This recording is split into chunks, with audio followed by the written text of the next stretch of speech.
तर ते व्हायलेट तुम्ही करू नये. त्याचे जे वेगवेगळे रेग्युलेशन, पहिला रेग्युलेशन फॉर रजिस्ट्रेशन कंपल्सरी आहे, ते बऱ्यापैकी इम्प्लिमेंट आहे आजच्या डेटला, रजिस्ट्रेशन आणि लायसन्सिंग. पण तेवढ्यापर्यंत चालत नाही. फूड प्रॉडक्ट्सचे जे 2011चे स्टँडर्ड्स आहेत ते बऱ्याच वेळेस कॉम्प्रोमाइज केले जातात, ते करता येणार नाही. मार्केटिंगच्या किंवा ॲडव्हर्टायझिंगच्या बाबतीत चुकीचं लिहिलं जातं, ते करता जाणार नाही. त्याचबरोबर काय म्हणतो त्याला, प्रिंटिंग, काय म्हणतो त्याला, प्रिंट करतो ते लेबलिंग जे आहे ते व्यवस्थित होत नाही किंवा चुकीच्या पद्धतीने होतं किंवा मिसलिडिंग होतं, ते चालणार नाही.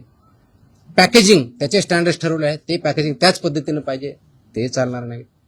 हे त्यांना आम्ही चांगल्या पद्धतीनं समजून सांगितलं आहे आणि बाय अँड लार्ज त्यांची कन्व्हिन्स झालेली आहेत की येस, आमच्याकडे काही ज्या त्रुटी असतील तर आम्ही त्याच्यामध्ये कारवाई करू, जेणेकरून हे जे दूध आहे किंवा प्रॉडक्ट आहे, फूड अँड फूड प्रॉडक्ट जे आहेत ते कंझ्युमरला जे स्टँडर्ड फसाईने घालून दिलेले आहेत ते त्याप्रमाणे करतील. जे करणार नाही त्याच्यामध्ये फसाई ऍक्टनुसार आपण त्याच्यावरती कारवाई करणार आहोत.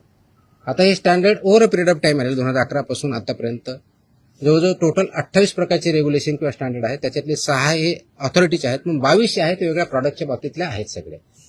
त्याच्यातले बऱ्याचशा अंशी 6 ते 10च्या दरम्यान हे फूड अँड फूड प्रॉडक्ट्स लागतात. प्रत्येकाला मोर दॅन 1 लागतात. रजिस्ट्रेशन कंपल्सरी आहे, पण ते फूड कॅटेगरी जी असेल त्यांना ते लागतात. ते स्टँडर्ड्स आम्ही जास्त इम्प्लिमेंट करू, सॅम्पलही आम्ही वाढवू आणि त्याचबरोबर आम्ही हे सांगितलं की कंप्लायन्स करणं ही तुमची जबाबदारी आहे आणि इन्फोर्स करणं ही आमची जबाबदारी ॲज अ रेग्युलेटर म्हणून.